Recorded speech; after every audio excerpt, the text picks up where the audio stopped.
মুসা নবী একদিন আল্লাহর সাথে কথা বলতে যাইতেছেন।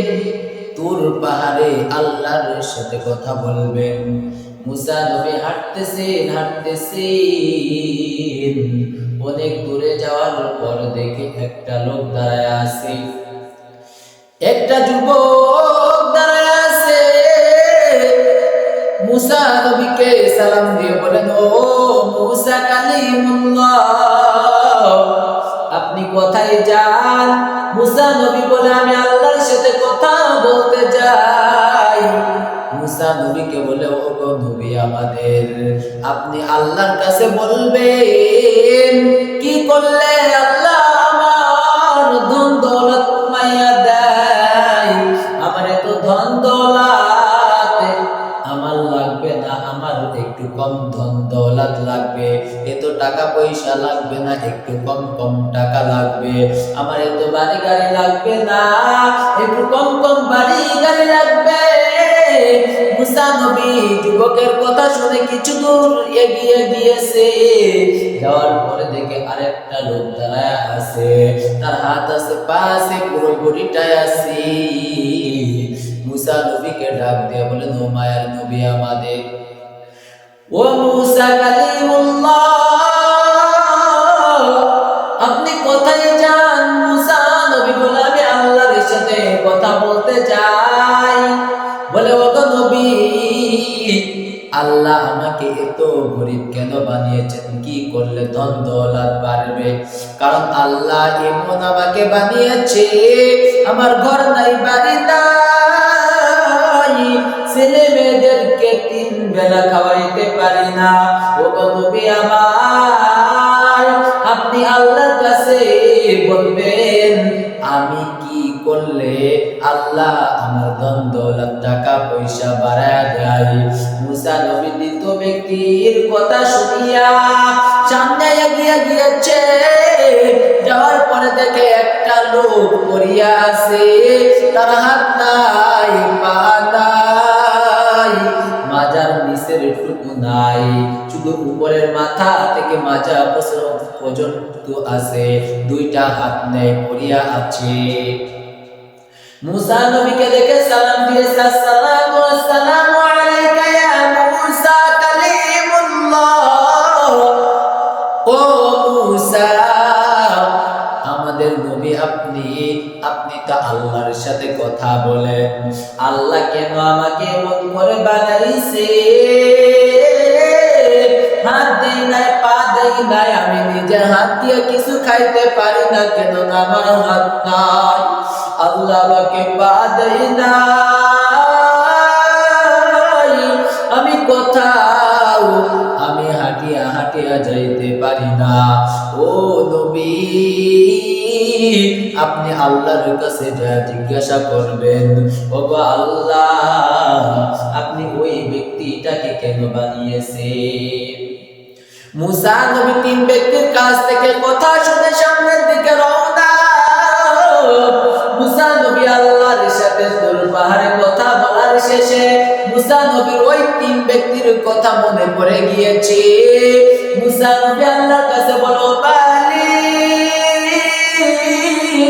কি আপনি জমিনের মধ্যে 3 ধরনের ব্যক্তিকে নাজিল করেছেন, 3 ব্যক্তির সাথে আমার দেখা হয়েছে। ও আল্লাহ, ওই 3 ব্যক্তি জিজ্ঞাসা করেছে কি করলে তাদের একজনের ধন দৌলত কমবে আর একজনের বাড়বে, আর একজনকে কেন আপনি বানিয়েছেন? এই 3 ব্যক্তির প্রশ্ন আপনি আমাকে দেন। কেননা আমি পথের মধ্যে যাওয়ার পর তাদের সাথে দেখা হবে, তাদেরকে আমার বলা লাগবে এই কারণ। ও আল্লাহ, আপনি বলেন প্রথম নাম্বার ব্যক্তি কি করলে তার ধন দৌলত কমবে, অর্থ সম্পদ কমবে? আল্লাহ পাক বলেন, রে মুসা, তুমি যে ব্যক্তিকে দেখেছো এই ব্যক্তিটা যাকাত দেয়, যাকাত দিতে বন্ধ করে দাও, তাকে যাকাত দিতে মানা করে দাও। ওই বান্দাটা উঠতে বসতে আমি মালিকের শুকরিয়া আদায় করে। ও মুসা,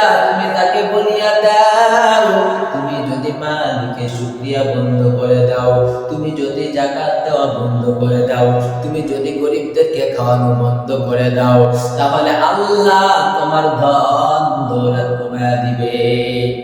মুসা নবী দ্বিতীয় ব্যক্তির কথা জিজ্ঞাসা করো, আল্লাহ আপনি দ্বিতীয় নম্বর ব্যক্তিকে আপনি তো বানিয়েছেন, আপনি কেন তাকে টাকা দেন নাই, বাড়ি দেন নাই, গাড়ি দেন নাই, এত খাওয়ার কষ্ট দেন কেন? আল্লাহ পাক বলেন, মুসা ওই ব্যক্তি উঠতে বসতে যায়, ইনকাম করে, তবু আমি মালিকের প্রতি শুকরিয়া আদায় করে না। আমি আল্লাহ তার নিয়ামতের মধ্যে বরকত দিব। ও মুসা, তুমি পথের মধ্যে যাওয়ার সময় দ্বিতীয় ব্যক্তিকে বলবে, তুমি উঠতে বসলে মালিকের শুকরিয়া আদায় করো। তুমি নামাজ পড়ি আল্লাহর কাছে চোখের পানি ফেলিয়া ফেলিয়া কান্না করো। দুই নম্বর ব্যক্তির কথা শুনে তিন নম্বর ব্যক্তিকে বলে, তো আল্লাহ তার তো টাকাও লাগবে না, গাড়ি বাড়ি কোনো কিছু লাগবে না, আবার তার অনেক কিছু বেশি তাও নয়। আল্লাহ আপনি তিন নম্বর ব্যক্তিকে কেন বানিয়েছেন? তাকে হাত দেন নাই, তাকে পা দেন নাই, কেন গো মালিক আপনি তিন নম্বর ব্যক্তিকে বানিয়েছেন? আল্লাহ পাক বলেন, রে মুসা তুমি যাওয়ার সময় ওই তিন নম্বর ব্যক্তিকে যার হাত নাই পা নাই, তো আপনি তাকে যায়া বলবেন যে আপনাকে আল্লাহ বানিয়েছে।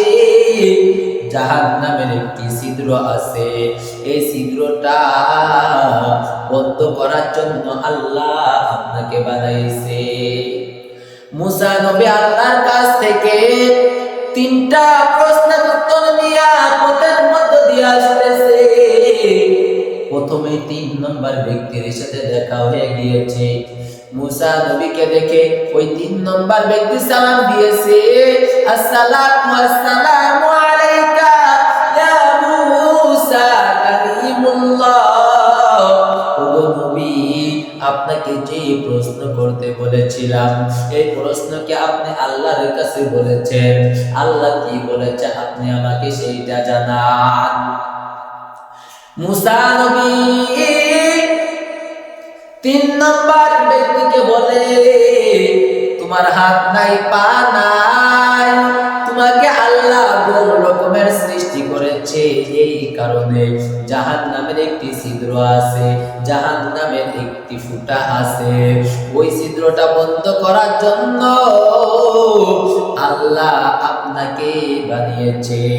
ওই ব্যক্তিটা সাথে সাথে বলেন আলহামদুলিল্লাহ, চিল্লায় বলেন আলহামদুলিল্লাহ, চিল্লায় বলেন আলহামদুলিল্লাহ। আল্লাহ আমাদেরকে হাত দিয়েছে, পা দিয়েছে, চক্ষু দিয়েছে, কত কিছুই না আল্লাহ আমাদেরকে দিয়েছে, তবুও আমি আর আপনি আল্লাহর শুকরিয়া আদায় করি না। আমি আপনি আল্লাহর নিয়ামতের শুকরিয়া আদায় করি না, হাতের শুকরিয়া আদায় করি না, পায়ের শুকরিয়া আদায় করি না, চোখের শুকরিয়া আদায় করি না, কানের শুকরিয়া আদায় করি না, এই জবানের শুকরিয়া আদায় করি না। কিন্তু আল্লাহ তাকে হাত দেন নাই, পা দেন নাই, তবুও ওই বান্দাটা আল্লাহর শুকরিয়া আদায় করে বসলেন আলহামদুলিল্লাহ। মুসা নবী বলে, ইয়া আল্লাহর গোলাম, কেন তুমি মালিকের শুকরিয়া আদায় করলে? আল্লাহ তো তোমাকে জাহান্নামের ছিদ্র বন্ধ করার জন্য বানাইছে। ওই বান্দাটা বলে, ও নবী, আল্লাহ তো আমাকে কোন কাজের জন্যই তো বানাইছে, এই জন্য শুকরিয়া আদায় করলাম আলহামদুলিল্লাহ। কেননা আল্লাহ জান্নাতেও আমাকে দিতে পারেন, আবার জাহান্নামেও আল্লাহ দিতে পারেন। কেননা আল্লাহ জান্নাতের মালিক, আবার ওই আল্লাহ তো জাহান্নামের মালিক। আল্লাহ আমাকে তার কোনো কাজে ব্যয় করতেছে, জাহান্নামে ছিদ্র ব্যয় করতেছে, বন্ধ করতেছে, এই জন্য শুকরিয়া আদায় করলাম আলহামদুলিল্লাহ। এটা বলার সাথে সাথে মুসা নবী রওনা দিয়েছে দ্বিতীয় ব্যক্তির সাথে দেখা দ্বিতীয় ব্যক্তি বলে, ও নবী আমাদের আল্লাহ আমার ধন সম্পদ দেই নাই, আমি গরিব, তার কারণ কি? মুসা নবী বললেন, ওগো আল্লাহর গোলাম, আপনি আল্লাহর নিয়ামতের শুকরিয়া আদায় করেন। আপনি উঠতে বসতে শুইতে ঘুমাইতে যে হালাতে থাকেন শুকরিয়া আদায় করেন। আমরা শুকরিয়া আদায় করব কার কাছে? এ মুসলমান চিল্লা বলো, শুকরিয়া আদায় করব কার? ওই মালিকের যদি শুকরিয়া আদায় করি রে ভাই, ওই মালিক আমার আপনার নিয়ামত বাড়া দিবেন। বলেন না সুবহানাল্লাহ। 3 নম্বর, যে ব্যক্তি তার ধন সম্পদ প্রথম ব্যক্তি মুসা নবীর সাথে দেখা, মুসা নবীকে সালাম দিয়েছে, দেওয়ার পরে বলে, ও নবী আমার নিয়ামত এত, আল্লাহ কি বলেছেন, কি করলে কমে যাবে নিয়ামত? মুসা নবী বলেন, আল্লাহর গোলাম, তুমি যে যাকাত দাও, তুমি যে যাকাত দাও, তুমি যে গরিবদেরকে খাওয়াও, তুমি যে গরিবদের মাঝে তোমার মাল বন্টন করিয়া দাও, তুমি উঠতে বসতে মালিকের শুকরিয়া আদায় করো, এই জন্য আল্লাহ তোমার এত নিয়ামত বাড়া দিয়েছে, এই জন্য তুমি মালিকের এত ধন ভান্ডার তুমি খরচ করতেছো। তুমি যদি ওই মালিকের শুকরিয়া বন্ধ করে দাও, তুমি যদি যাকাত দেওয়া বন্ধ করে দাও, তাহলে আমার আল্লাহ তোমার নিয়ামত ছিনা নিয়ে যাবে। আল্লাহ তোমাকে প্রথম হালাতের মতো গরিব বানা দিবেন। এর নবীর উম্মতের দল, এই জন্য বলি মালিক আমাদেরকে বড় লোক বানায় পরীক্ষা করেন, কোটি টাকার মালিক বানায় পরীক্ষা করেন। আল্লাহ আমাদেরকে গরিব বানায় পরীক্ষা করেন। গাছ তলায় রাখিয়াও আমাদেরকে আল্লাহ পরীক্ষা করেন। আবার আল্লাহ হাত মাঝে হাত নিয়ে যান, পা নিয়ে যান, চক্ষু নিয়ে যান, জবান নিয়ে যান, এগুলাও নিয়েও আমার আল্লাহ পরীক্ষা করেন। পরীক্ষা করার কারণ একটাই, আল্লাহ পাক বলেন, দেখি আমার বান্দার এইগুলা আমি নিয়ে যাই, দেখি আমার এই বান্দা আমি মালিকের প্রতি খুশি থাকে নাকি বেজার হয়ে যায়, আমি মালিকের কুদরতি পায়ে সিজদা দেয় নাকি আমি মালিকের কুদরতি পা থেকে দূরে সরে যাই। আল্লাহ বলেন, রে বান্দা, আমি আল্লাহ তোমাদেরকে পরীক্ষা করার জন্য সব রকমের ব্যবস্থা করে রেখেছি। কাকে কোন সময় পরীক্ষা করব কেউ জানে না, কেউ জানে না।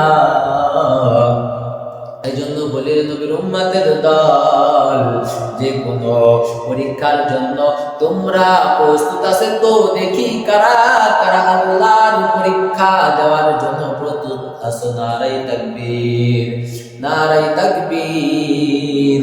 ওগো মালিক, তুমি আমাদের সকলকে, এই যত মুসলমান ভাই মসজিদের মধ্যে বয়ান শুনলো, বাইরে মা বোনেরা শুনলো, ওগো আল্লাহ তোমার সমস্ত পরীক্ষায় আমাদেরকে উত্তীর্ণ হওয়ার তৌফিক দান করে দাও। সকলে বলেন আমিন। ওগো আল্লাহ, তুমি আমাদের সকল পরীক্ষায় পাস করার মতো তৌফিক দান করে দাও। বলেন না আমিন।